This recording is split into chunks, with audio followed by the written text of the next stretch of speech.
Hey guys, welcome back to my channel. My name is Enzo Masia, and I'm very excited to be back to just continue the conversations which we'll be having for the foreseeable future. To those who are new to my channel, welcome. Please consider subscribing, and to all those who are subscribed, thank you so much.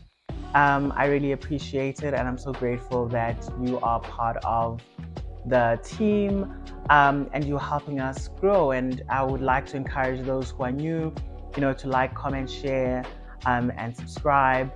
Perhaps my story can help someone else with their journey.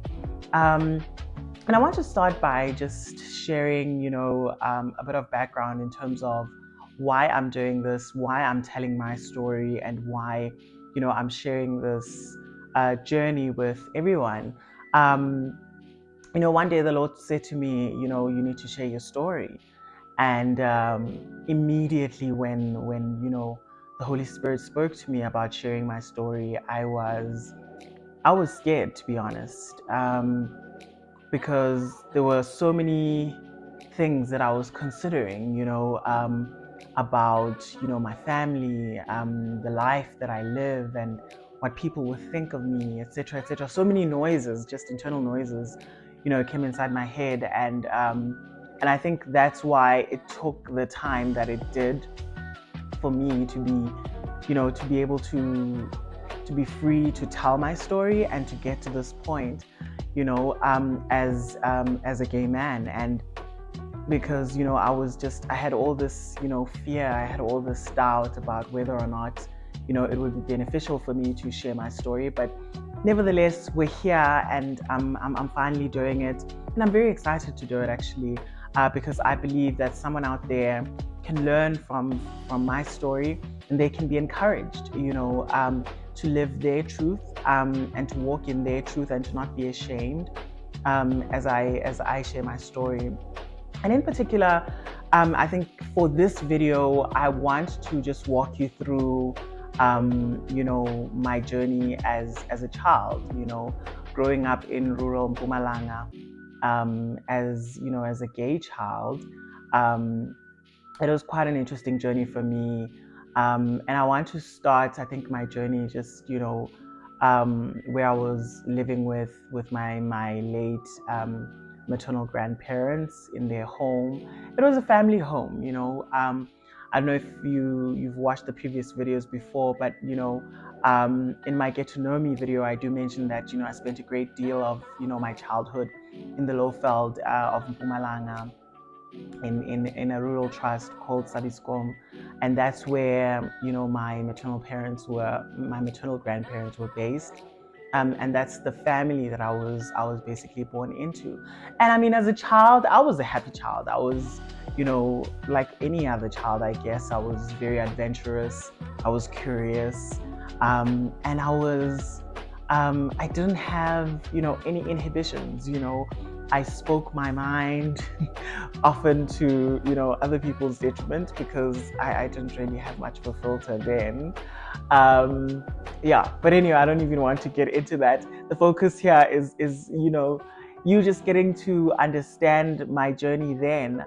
And as a child, I was carefree. I was just enjoying life, and I was one of the happiest kids. I remember, we used to play with other kids, and that was our life. We'd wake up in the morning, go play, disappear for the longest time, come back when we're hungry, eat, go back, and repeat. That was pretty much our life in the Lowveld, and I enjoyed that. I loved it.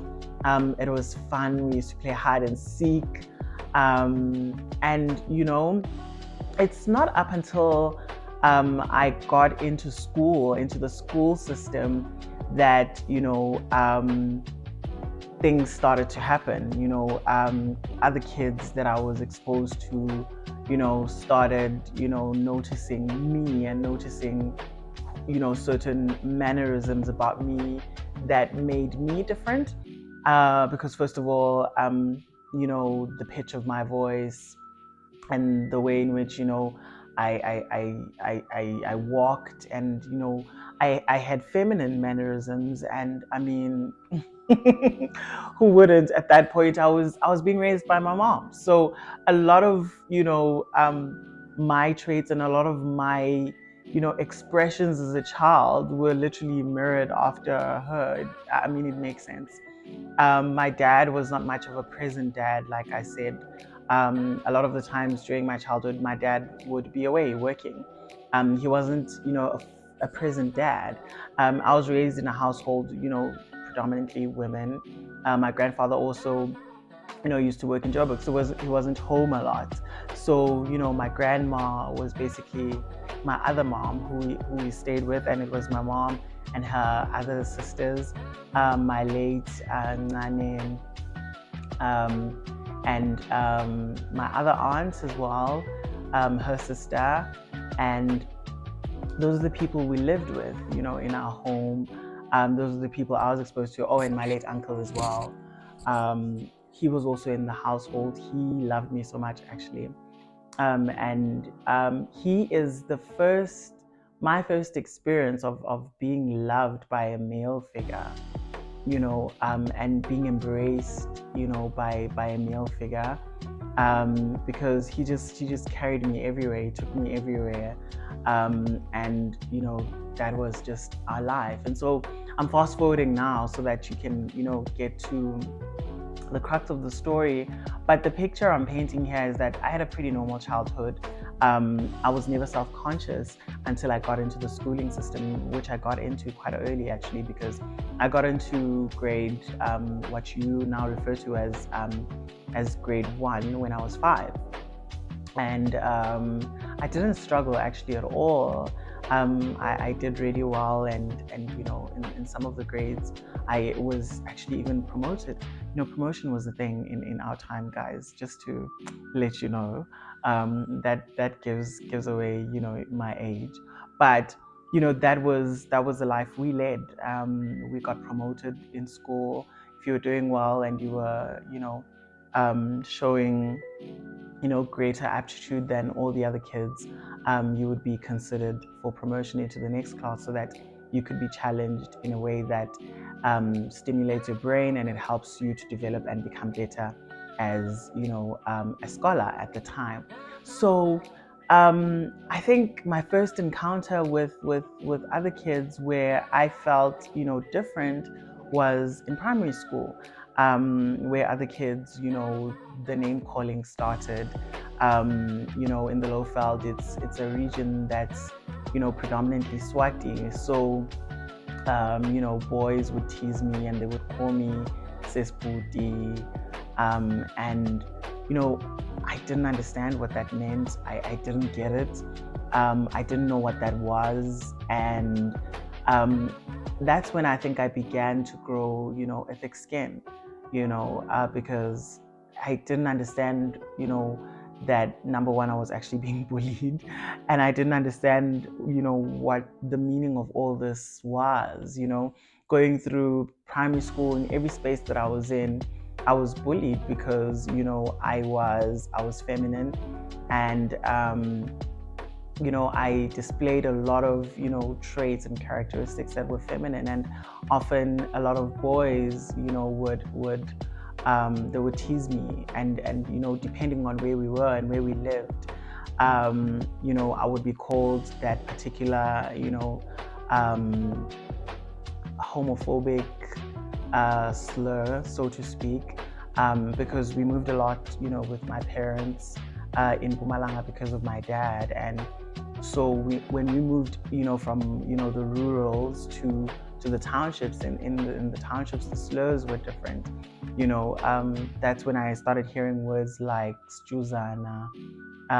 And as I got into these multiracial schools, you start hearing words like, faggots. And I didn't make sense of all of it because I just didn't know what that meant for me, and what it meant, because I was just a kid going through life. And at home, I didn't necessarily have the support system where I could come back and sit down with my mom and tell her that actually this is what's happening at school.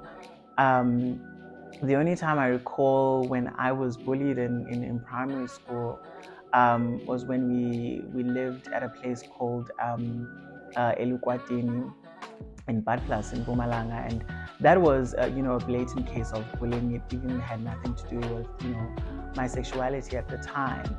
And this guy hit me and around my ear area, neck area, and he hit me quite hard, and it got swollen. I cried and I went back home, and I told my mom, and she basically took me to this man's place, well, this boy's place, and we found his grand there. And my mom explained the situation, and to cut a long story short, that's when my mom first intervened in an instance where I was bullied. But all other times, um, you know I just couldn't speak to her about it.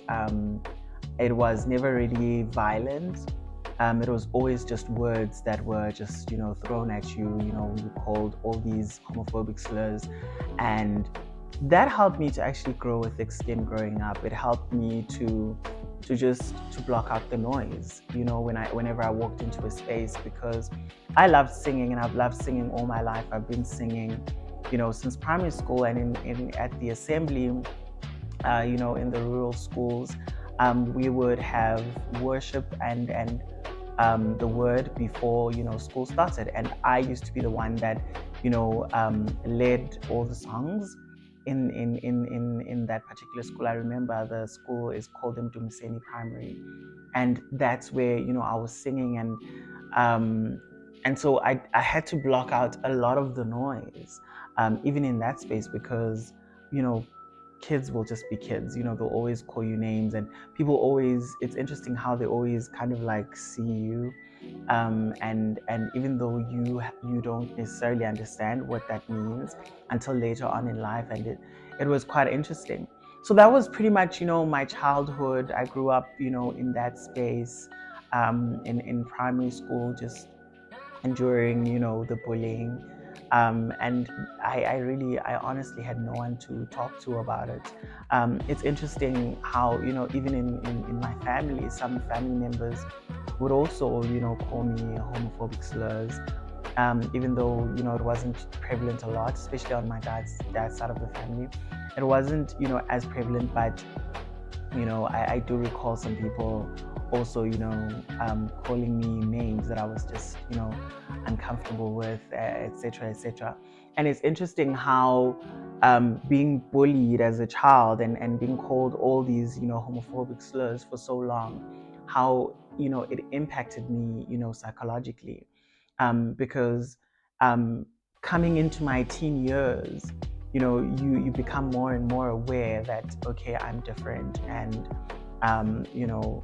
there's something different about me, etc., etc. And interestingly enough, um, you start to believe what these people are saying about you, and you start policing yourself. And that was what I started doing as well, growing into my teens.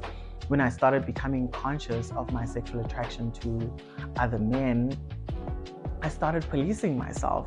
When I walked into certain environments, I would project masculinity, whatever that meant. I would try very hard, to appear strong. I would try very hard, to deepen my voice, although at some point it would break because it wasn't natural at all. you know. But I would police myself. I would police the way I speak. I would police the way I sit.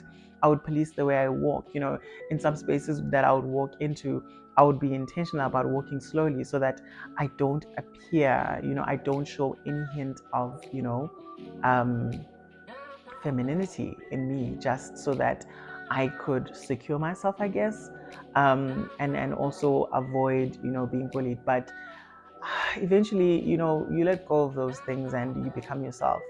Um, and then that whole cycle, of bullying, happens. And, people did it for so long that, it literally just made me develop, internal homophobia. It made me resent myself, and it made me resent other people who were outwardly gay, who were out there living their lives as as queer bodies in the space.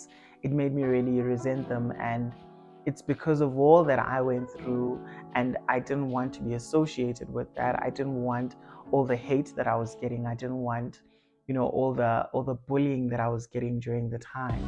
And so I began to resent myself. Even I began to resent who I was, and knowing that this is who I am, and there was no one really for me to talk to about who I was, and I couldn't tell my parents. I couldn't um, explain to them what I was going through.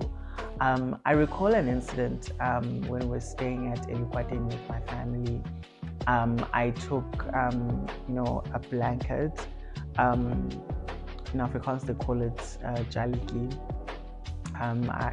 I took it, and I designed it in such a way that it looked like some sort of a dress, and I was basically like acting out and being all girly and just being myself. And I recall my dad reprimanding me for that, and I don't know, and I don't recall even to this day where that came from, and why he did that, and why he sort of, was kind of not, rising to the occasion of, seeing me for who I was at the time. I don't know what, in his mindset, he was thinking. And I never really had the conversation with my dad about like what happened then, because in all honesty, I think he's probably forgotten. But for me, it stayed with me, because in that moment, I felt like I was kind of expressing myself, and I was kind of showing them who I am, and it was shut down, and he shut it down, and it was just the weirdest thing ever. And so all of those things, all that trauma that I endured, going through the years and going through everything that I did, I think contributed to my struggle when it came to accepting who I am, when it came to acknowledging that this is actually who I am, and this is how God has made me. And it really contributed a lot, to that internal turmoil, because I had to work through all of those emotions, work through all of those feelings of self-hate, and um, you know, and work through all of that in accepting myself. So yeah, I think up until my teenage years, that's when I became conscious that, oh, okay, I'm different. I'm attracted to other boys. Okay, why does this excite me? When I look at another boy, why does I started asking all these questions in my head. And even then, as a teenager, it was difficult for me to talk to anyone, because in as much as I was very close with my mom, we didn't have that kind of line of communication to say that I think this is what's happening to me, and I don't know how to deal with it. If anything, it just made me anxious. It gave me a lot of anxiety, and I did not know how to process that mentally. I didn't know how to deal with it. um, and that was just my life, and I suppressed those feelings. I suppressed those desires. I suppressed it all. In my mind, I just thought, let me just ignore this. It's not important. It doesn't matter. Um, all I need to do is just focus on school, and focus on doing well, because that would serve as some sort of a distraction in a way. And which it did, for the longest time. Me focusing, on my academics really helped me. It propelled me, to do well, academically, and to have great results, for varsity entrance, etc. However, there was just always that need for me to belong. There was always that need for me to be a part of that, that masculine brotherhood, because I was always the outsider in a lot of situations. For me, when it came to, tasks at home, as the firstborn, it goes without saying that your mother will teach you everything, from cooking to cleaning, taking care of the house. But I never really did well with, gardening and all the things that, boys would typically be expected to do. I flourished in the kitchen. I got into the kitchen, and I did well. I was just inclined that way. I enjoyed it more. I loved it more. I hated gardening. I tried it, at some point in my life, and I just thought maybe I can, but I tried it and it never worked out. And that was really like, my life. So I focused on what I did well, which was, the kitchen. I did all of that stuff well. I cooked well, I baked well, and that was my focus, I guess,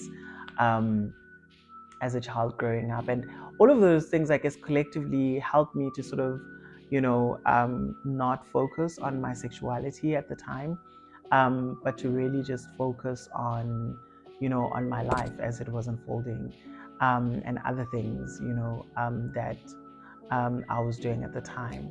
However, it's always interesting that, as a gay person, if you're not necessarily out yet and you haven't really come into yourself and have made peace with who you are, everybody else around you, sees you. It's amazing. I don't understand the phenomenon, but a lot of people will notice. Like they'll see you and they'll call you names. Others will even have the boldness to confront you about it, and to come to you and say, "Are you gay?" and ask you if you are gay, which also contributes to the internal dialogue, the internal turmoil that you go through as someone who is dealing with all of that and who's trying to kind of figure themselves out. It just contributes to the chaos, and so I really do appeal to those who, are very much used to walking up to people and asking them about their sexuality. Honestly, please stop. Don't do that, because you don't know where people are in their journeys. You don't know how far they've walked with themselves to get to the point of self-actualization. And it's interesting how even with self-actualization, that is, a journey as well on its own. And so in a nutshell, I think that's pretty much how, what my life looked like growing up as, a young gay boy. That's what I went through. And I think a message that I would, sort of give or say to my younger self, is that it's okay. You don't have to be something or someone that you are not. You can be yourself. You can walk boldly the way you do. You can speak confidently the way you speak. And interestingly enough, as I'm saying this, I recall many years later when I was in Cape Town, during my junior degree, I walked into a then Musica, where they used to sell music CDs, etc., and all of that. And I spoke to the salesperson and I said, I'm looking for 1, 2, 3, and 4, and he said to me, "Oh my goodness, you have a beautiful voice." And I said, "Thank you." And normally I would probably presume that this is going to go south very quickly, because once people start saying that, then they usually just move in the direction of are you gay, why do you sound like a girl, etc., etc. And he said to me, "You probably can sing, right?" And it's amazing how my face lit up in that moment, and I was like, "Oh my goodness, does this guy get me?"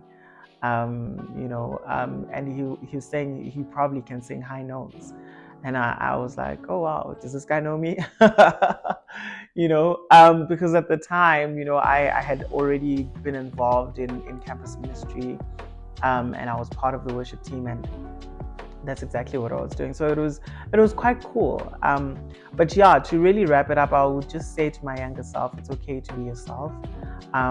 It's okay to be you and to live life without any inhibitions, and to not limit the full expression of who you are. and it's okay to be you. Like, you will be fine. You will be okay. Even though these people do not understand you, and they do not know, how to receive you because of who you are. It's okay. You are going to be fine. You're going to be just fine. Life is going to turn out just fine for you. You don't have to be anxious. You don't have to anticipate, the fact that you're going to be bullied. You can walk confidently and be yourself.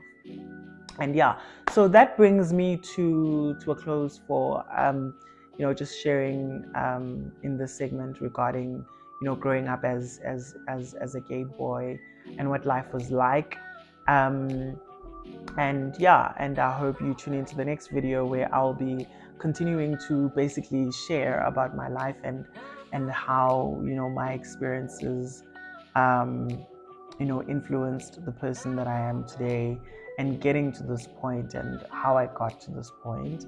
And if you like the video, please share it with others, like, comment, share, and subscribe, so that we can grow. Until next time, bye.